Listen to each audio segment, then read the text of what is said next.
Dear students, आप सभी का स्वागत है मेरे YouTube channel Sonu Mishra classes में। तो आज हम पढ़ेंगे गुप्त काल, जिसका समय 319 ईसा पूर्व से 540 ईसा पूर्व का समय है गुप्त काल का।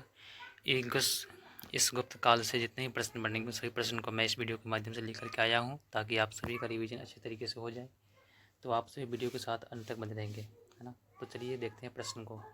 गुप्त वंश का संस्थापक कौन था? तो गुप्त वंश के संस्थापक है श्री गुप्त। गुप्त किसके संबंध थे? तो गुप्त जो कि कुषाणों के संबंध थे। गुप्त शासन के दौरान ऐसा व्यक्ति कौन था जो एक महान खगोल विज्ञानी और गणितज्ञ था? तो वो था आर्यभट्ट। गुप्त शासकों की सरकारी या दरबारी भाषा क्या थी? तो संस्कृत भाषा थी। गुप्त वंश का वह राजा कौन था जिसने हुनों को भारत पर आक्रमण करने से रोका था? तो वह स्कंदगुप्त था। ठीक है। गुप्त राजवंश किस लिए प्रसिद्ध था? तो गुप्त राजवंश जो कि कला एवं स्थापत्य के लिए प्रसिद्ध था। अजंता कलाकृतियाँ सबसे संबंधित है। तो यह अजंता कलाकृतियाँ जो गुप्त काल से संबंधित है। कवि कालिदास किसके राज कवि थे? तो चंद्रगुप्त द्वितीय, जिन्हें विक्रमादित्य भी कहा गया है। अजंता चित्रकारी की विषय वस्तु किससे संबंधित है? तो बौद्ध धर्म से संबंधित है।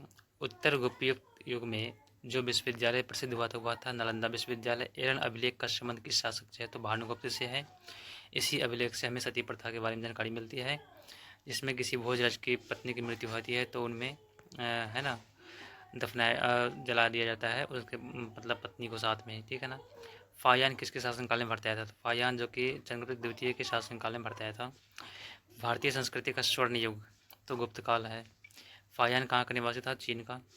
सेतुवंश का रचनाकार प्रवरसेन द्वितीय किस वंश का शासक था? तो ये वाकाटक वंश का शासक था, जो कि सेतुवंश का रचनाकार प्रवरसेन है। किस गुप्तकालीन समाज को शासक को कविराज कहा गया है? तो समुद्रगुप्त को।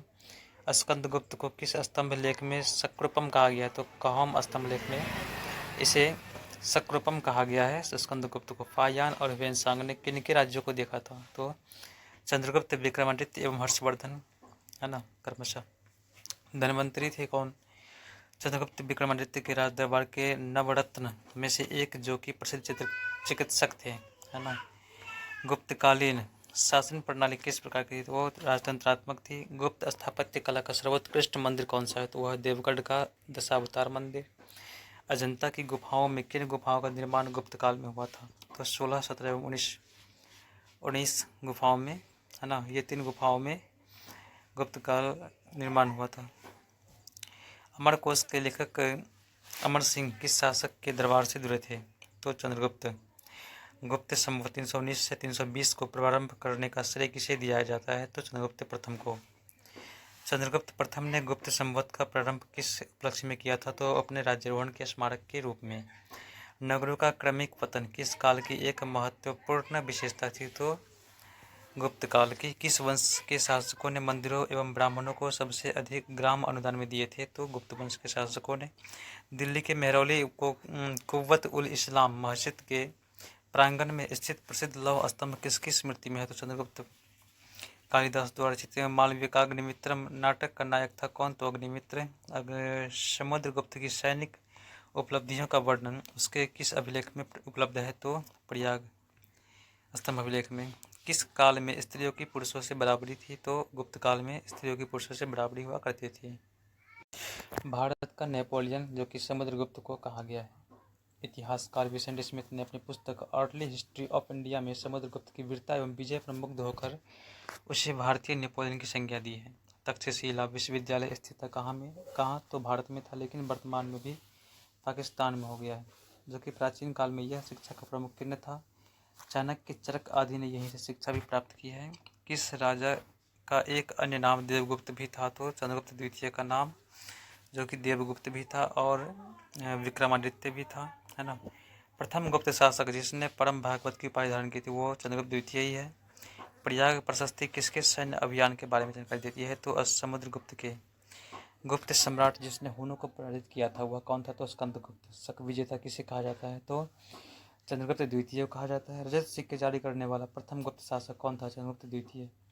नगरों का क्रमिक पतन किस काल की एक महत्वपूर्ण विशेषता थी? तो वह गुप्त काल की। किस गुप्त शासक ने सर्वप्रथम सिक्के जारी किए थे? तो चंद्रगुप्त प्रथम ने।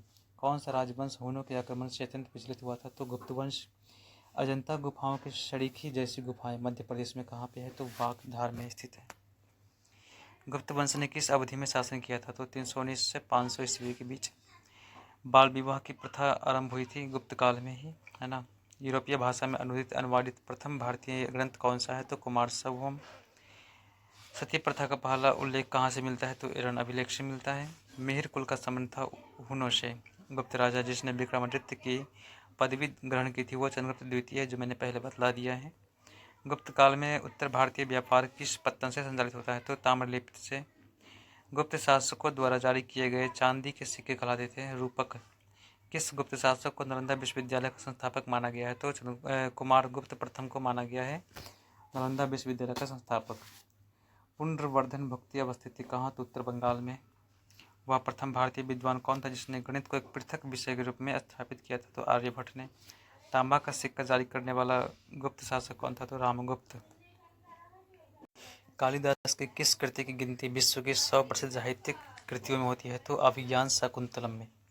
वर्तमान गणित में दशमलव प्रणाली के आविष्कार का श्रेय जो कि गुप्त युग को दिया गया है। गुप्त काल के सर्वाधिक लोकप्रिय देवता कौन थे? तो विष्णु। मेहरौली स्थित लौह स्तंभ का निर्माण किस सदी में हुआ है? तो चतुर्थ सदी में हुआ है। कुमार संभव महाकाव्य किस कवि ने लिखा है? तो कालिदास ने लिखा है। नालंदा विश्वविद्यालय की स्थापना का युग है? तो गुप्त युग है। गुप्त युग में भू राजस्व दर क्या थी? तो उपज का 6ठा भाग, है ना। तो इस प्रकार से हमने आज के इस वीडियो के माध्यम से गुप्त वंश के बारे में आप सभी को जानकारी दी। आशा है कि मेरी वीडियो आप सभी को पसंद आई होगी। अगर वीडियो पसंद आए तो वीडियो को लाइक कर देंगे, चैनल को पहली बार सब्सक्राइब कर लेंगे। वीडियो में कुछ त्रुटि लगे तो आप कमेंट्स कीजिएगा, त्रुटि सुधार करने का प्रयास करूँगा। धन्यवाद। जय हिंद, जय भारत।